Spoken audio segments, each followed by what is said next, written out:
Hello, one and all. Welcome back to the Stitch Up. It's been a long year, hasn't it? It's been a hell of a year.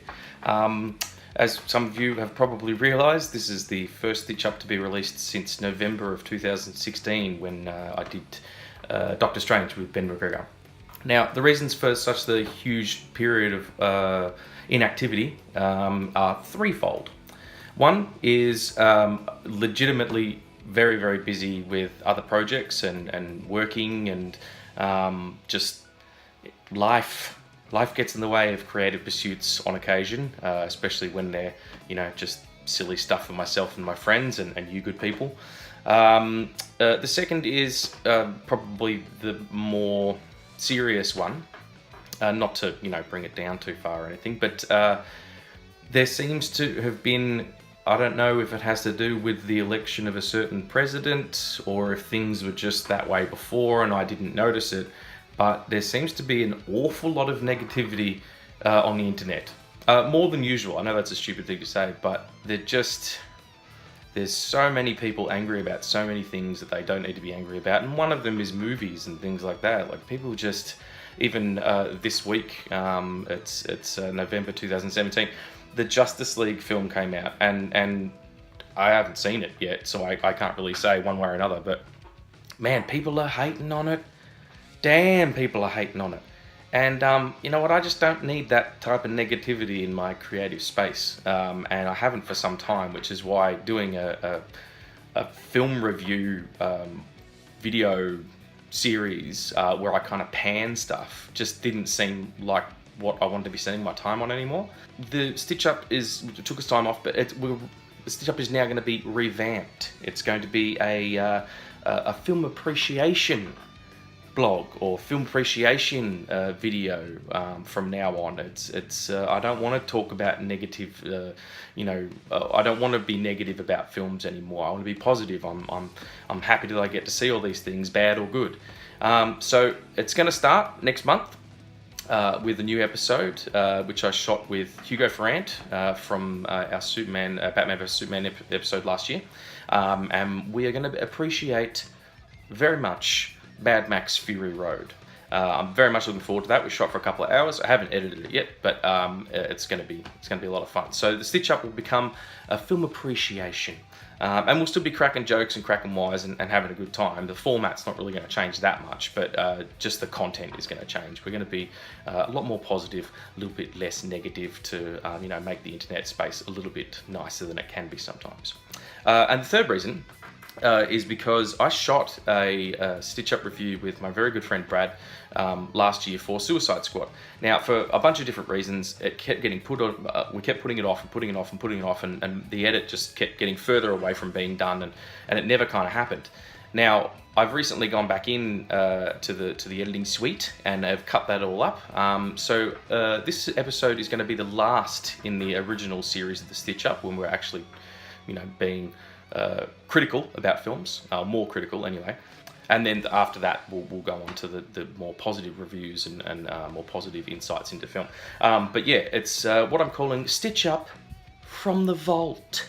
That's right, we shot this in August of 2016, and it is interesting to watch it now. I mean, everybody's seen Suicide by now, and they've all made up their minds about it. Even some of the cast and filmmakers behind it have made up their minds about it in a negative way.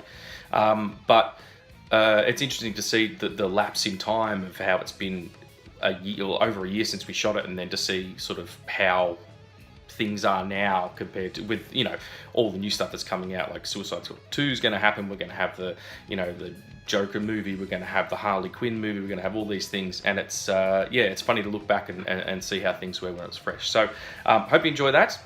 The last one for this iteration of the Stitch Up from the Vault, and then we'll be getting into the film appreciation version of the Stitch Up. So I should probably change the name. The Stitch Down. No, we'll talk about it. It's fine. Also, you will notice in this video there's some poor color correction or poor color grading, only because we shot towards a window. Like, me and Brad were sitting on a couch and there was a window behind us, and it kept getting sunny and dark and sunny and dark and sunny and dark. But that is Melbourne. She's a fickle mistress. And yeah, so I've tried to correct some of that here and there with just, really simply, because it's just, let's face it, it's not, Schindler's List. We don't need it to be perfect cinematography. It's more about content. So yeah, they're not little easy tricks, but you will probably notice them. So I apologize for that, but hope you enjoy it anyway. It's just the old format, which you know and love well. And then next month we'll kick off what I guess would be season 2 after ostensibly doing 8 episodes if you include the 3 episodes we did with Hugo on Batman vs Superman. So this will be episode 8, and then we'll start a new series. And it'll go from there. So thank you for tuning in once again. It's been an interesting year. Let's make the next one even better. Enjoy. Peace.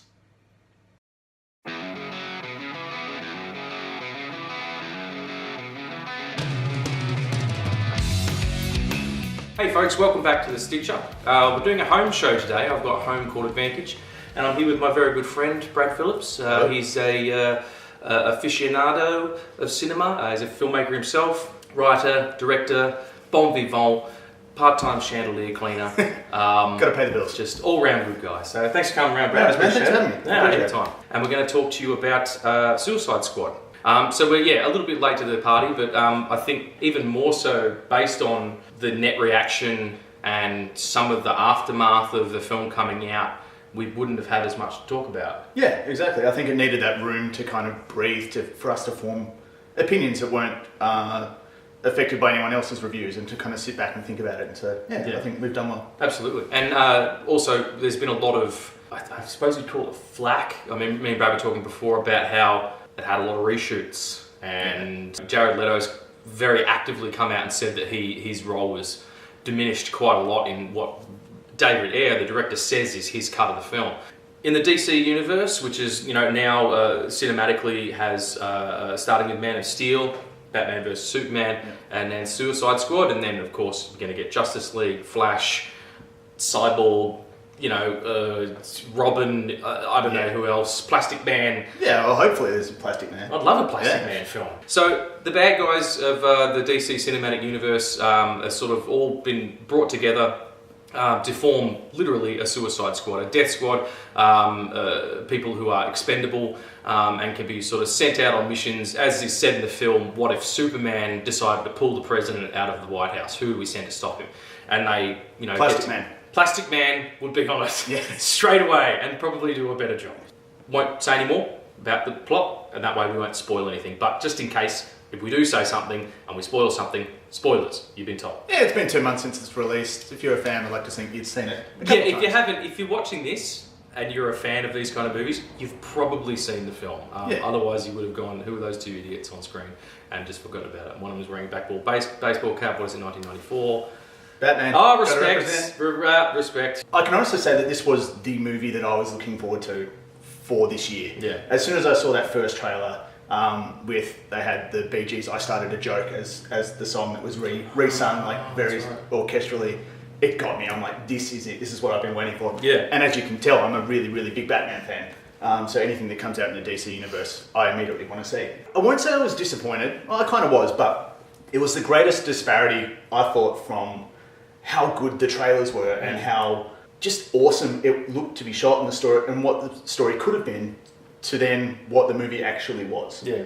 Not saying that the movie was terrible. I still enjoyed it, and it was shot beautifully. The actors were phenomenal. There was just a few things that I thought could have been better. Yeah. I thought this should have or deserved to be a 4-hour movie that hadn't been cut into an hour and a half. Yeah. There were so many scenes that were rushed, plot lines that weren't fully developed, and I suppose character development that wasn't quite there. They didn't quite get you there. I gave the trailers a full 11 out of 10.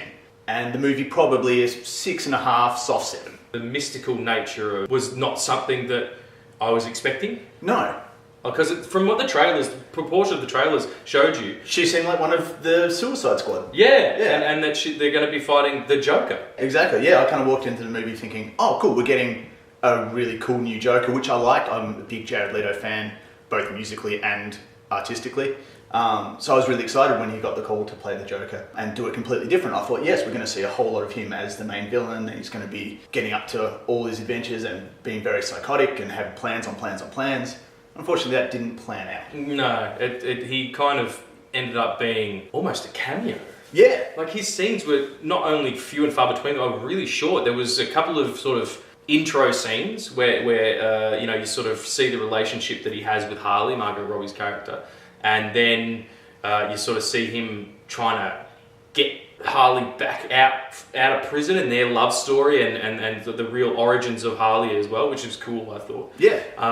And then he kind of doesn't pop up until the end, and then that's it. Yeah, You know what I mean? there's 50 minutes of inactivity where where every scene he is in, he steals the show.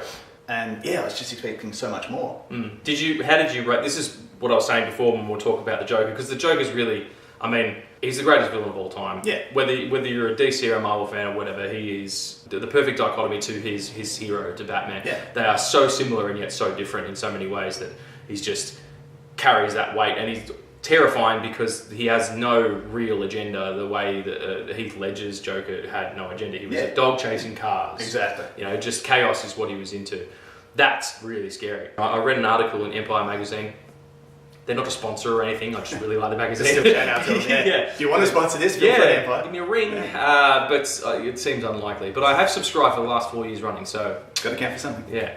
They had an article where they were talking about the Jokers over history, comic book wise and movie wise. But movie wise, cinematically, it started with Cesar Romero. Yep. You know, the woo, Yeah, very camp, and the mustache. very, We're gonna get you, Batman. Like really ridiculous, you know, Spanish guy playing the Joker, and he refused to shave his mustache. He always had the white makeup over. You're like, it's fantastic. what the fuck is going on with his mustache? I'll never forget an episode of that where I've referenced this a lot, like actually, where they had Bruce Wayne was like sponsoring an art show or something. I can't remember the exact specifics of the story. And all these painters doing these amazing paintings, and they come up to the Jokers, and it's just a white sheet. Yeah. And he's like, what's this? I call it Death of a Bat. And I always thought that was really clever. Even when I was young, I thought that was really smart. And then you get Nicholson, amazing. Like that's my childhood Batman for me. And then you get Heath. Where do you think Leto sits within that group?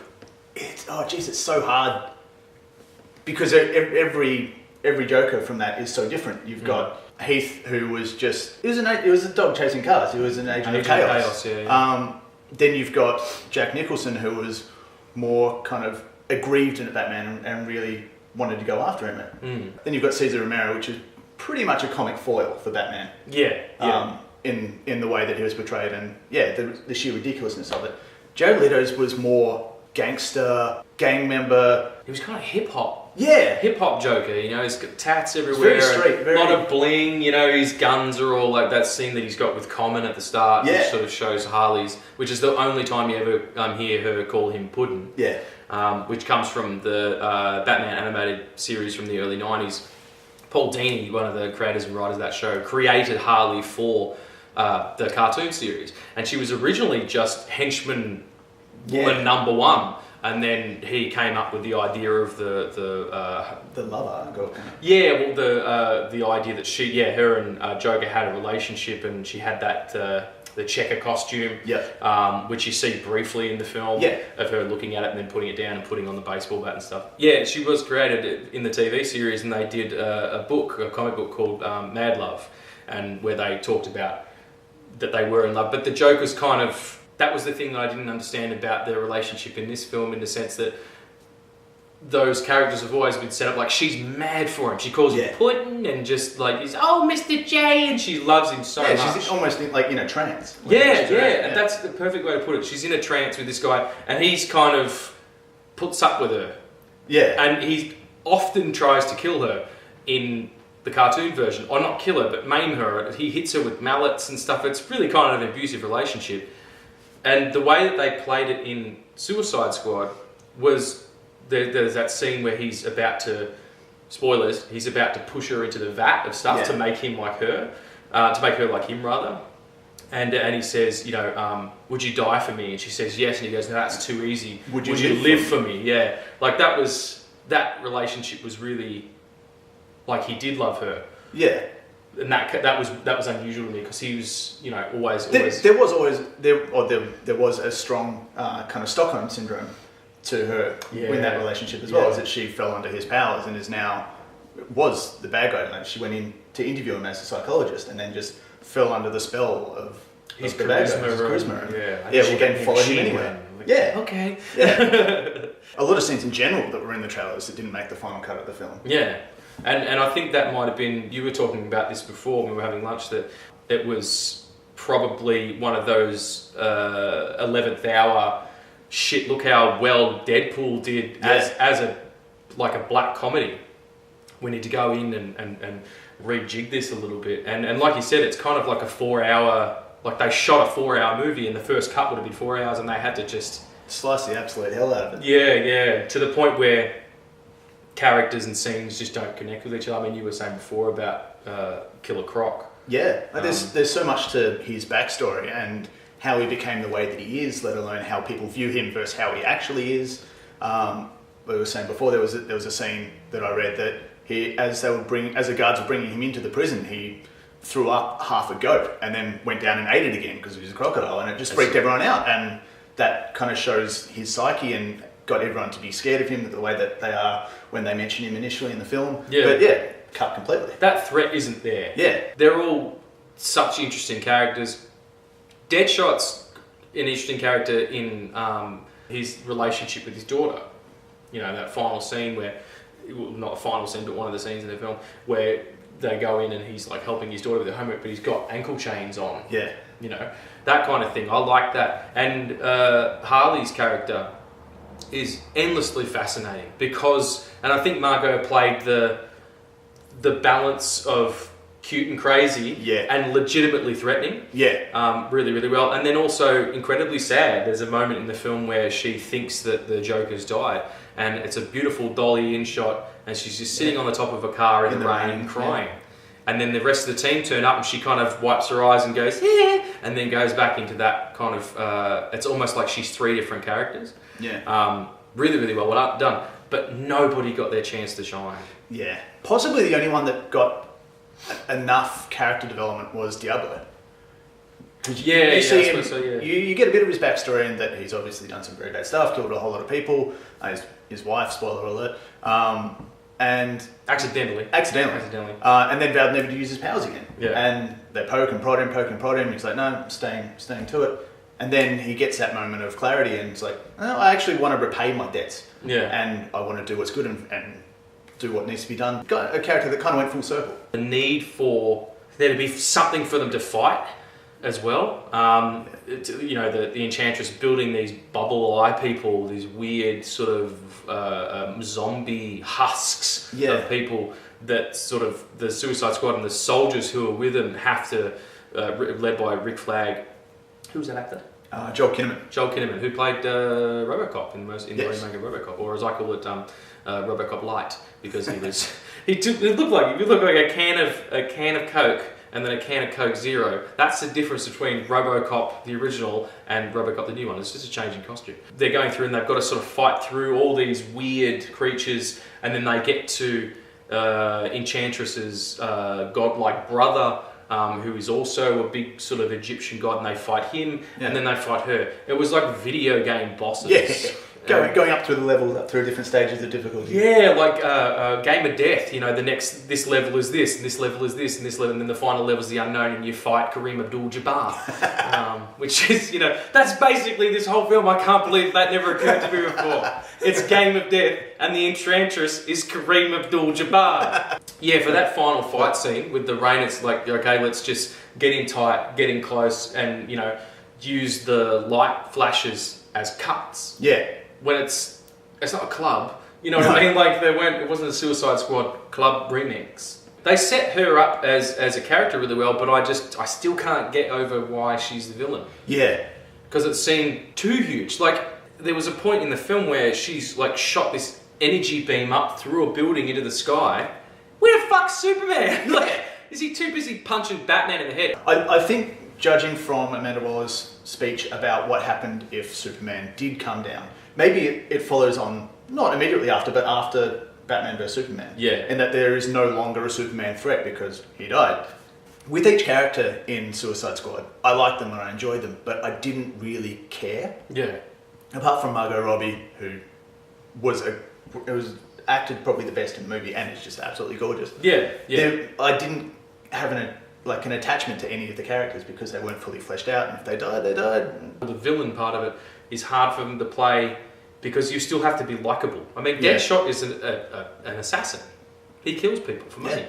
And Harley Quinn is in a relationship with a guy who is just a psychopath. Yeah. And she's kind of a psychopath. And like some of these people, their really bad actions people. are reprehensible. They really are. And you say the work needs to be done for you to care about them more, and they didn't do it. These films are not what I'm wanting them to be, but I have hope, and I'm glad that they exist, and that we have a chance for things to come to a better place as well. I want Justice League to be awesome. Yeah. I really do. Yeah. I want to know, how does Superman come back? Yeah. He's got the beard. I've seen some still. He's got the black suit with the silver. I'm like. So the other question I wanted to ask you, a lot of hardworking folk, obviously doing a lot of hard work. Definitely. David Ayer's at the top of that pyramid.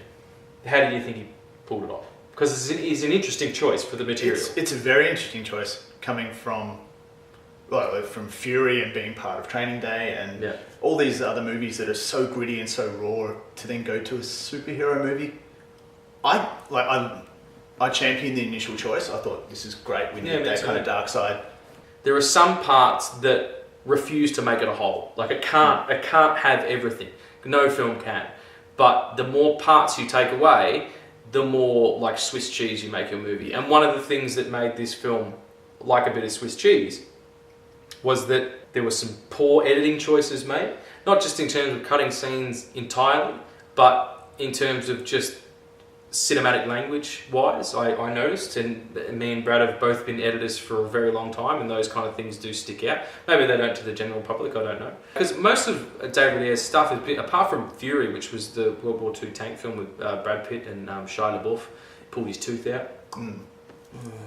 Did you ever see that? Yeah. He was talking about it. He's like, he had to find a back alley dentist because most dentists won't pull a perfectly healthy tooth out of you. Yeah, that's dude, method. that's telling you something. Yeah, exactly. If a medical professional is saying, oh no, I'm not going to pull out a perfectly healthy tooth, don't go to Dr. somewhere. Nick Riviera. Yeah. But so that was, a period film.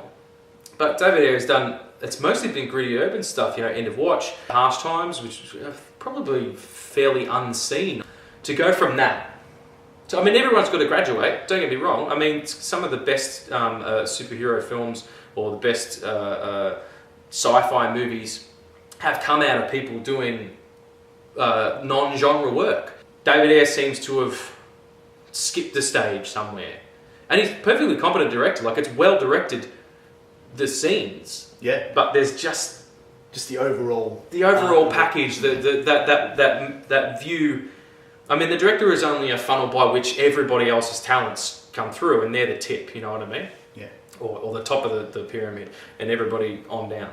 So there has to be a certain amount of responsibility, but then you've also got to put a certain amount of responsibility on Warner Brothers. Yeah, and that's where most of my responsibility lies, in how the final thing turned out. Yeah. Like knowing the films that David Ayer's produced and the vision and what was there in the film, like this could have been so much, this probably was so much more, and then it's just been muted and filtered down. Maybe a better directorial choice for this material. And again, like I said, I'm not dissing David Ayer, very talented man, far more talented behind the camera than I am, clearly. Most of the stuff I do is a locked off shot and two idiots talking. I think my mustache was tickling. I think a better choice for this material might have been someone like David Yates, who directed the last couple of Harry Potter films. I think he did a few of them, actually. Okay. He just did Tarzan, Legend of Tarzan, and he's also done Fantastic Beasts and Where to Find Them, which is, a Harry Potter prequel that comes out shortly. He's got that kind of CG, supernatural background. Or Guillermo del Toro. Yeah. I mean, he would have been amazing. He did the 2 Hellboy films. He's always worked in genre. Did a really amazing Spanish language film a few years ago called The Devil's Backbone, about a haunted orphanage. And Pan's Labyrinth. I mean, forget about it. Yeah. Like, put his... And he's dark and supernatural. Like, no. Yeah, and also practical. I mean, he made Pacific Rim, which is basically robots punching monsters in the face. And it was great. I've loved that film so much. Me and my girlfriend went and saw it. One of the few films I go and see in 3D because I have to wear glasses when I go to the cinema. Yeah, 3D bane for these ones. Yeah, it's just it's impossible. You can't have them on your face. So that's a real pain in the ass. But I went out of my way to do it for this film, and it totally worked. And that's a giant monster supernatural shit. Yeah. And then he can do something really intimate like Crimson Peak, which is creepy and just has that atmosphere. That's what Suicide Squad needed, atmosphere. And an overall sense of one brush. You know what I mean? Yeah.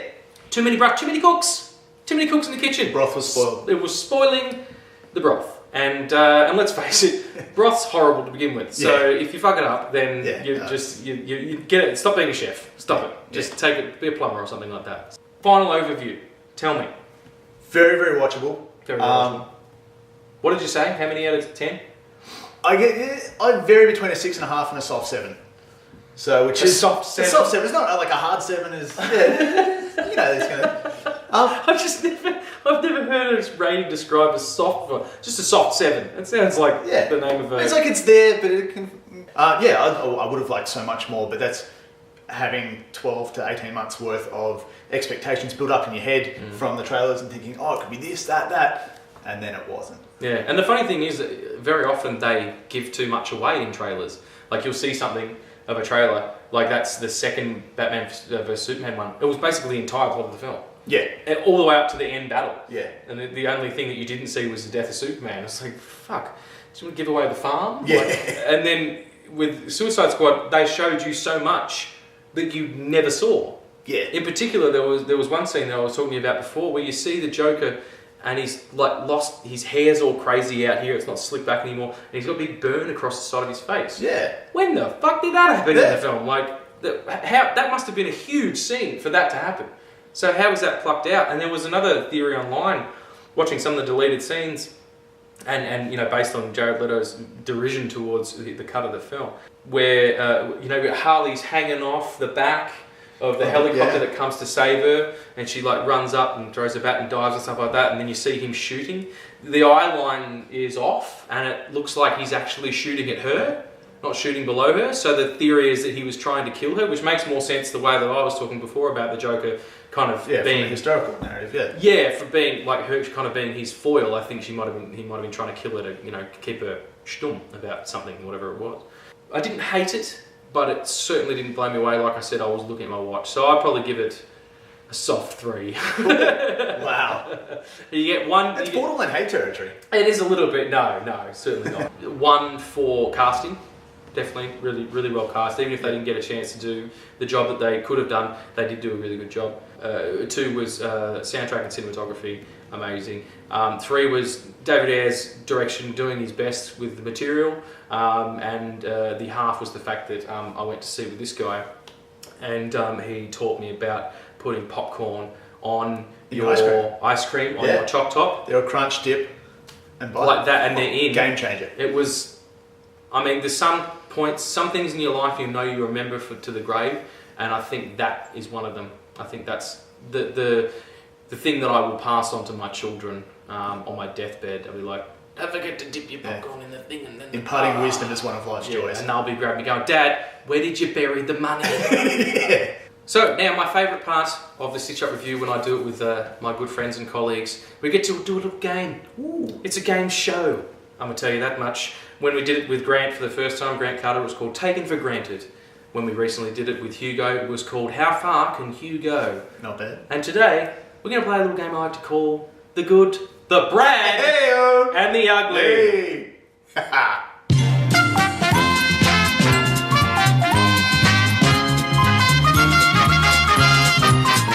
Hi everybody, welcome back to The Good, The Brad, and The Ugly. I'm here with Brad Phillips, who's... What? No, nothing. Anyway, we're going to give Brad some questions here, and we're going to put some points up down the bottom of the screen, and we'll see how he goes. And if he wins, maybe he'll receive a Blu-ray of the Suicide Squad in the post when it comes. Alright, first question. Oh, you might get this one because I said it during the thing, but let's get a test his memory. Memory testing. Harley Quinn was created for and first appeared in the Batman animated series from the 90s. What was her creator's name? Don't look. Not Frank Miller. No, not Frank Miller. No, he wrote Dark Knight Returns. No, it was Paul Dini. What other film did Will Smith and Margot Robbie appear in together? Focus. Focus, it was. Very It was good. a surprisingly good movie. Really good flick. Yeah. I enjoyed it a lot. Chemistry between them was amazing. Jai Courtney, Captain Boomerang, appeared in which film with Bruce Willis? Oh, was it the latest of the Die Hard incarnates? Do you know the name of it? You're sitting so much taller than me. It's my broad shoulders. I've been working out. What can I say? I can tell. It's the protein. So no, pass. A Good Day to Die Hard. Okay. It ended up being the fifth one. Suicide Squad has already appeared on screen in which television series? Was it Arrow? Yes! Yes! Give the man another Hey. point. It's a DC master, this one. You will get this one. David Ayer wrote which early 2000s film starring Denzel Washington? Training Day, my Training boy. Day, that's it. Now here's a tie to Suicide Squad. The Hillside game, which Denzel uses to do Domestic, it, is the same one that Diablo belongs to. Oh, in the really? Suicide film. Yes. That's crazy. I didn't catch that. Jared Leto, who plays the Joker, Yep. won an Oscar for which film?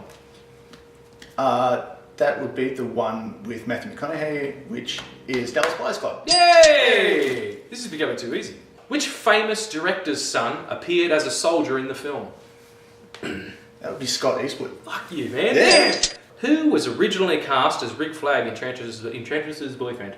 That would be possibly my favourite actor going around today, Amazing. Mr. Tom Hardy. Tom Hardy. Super talented.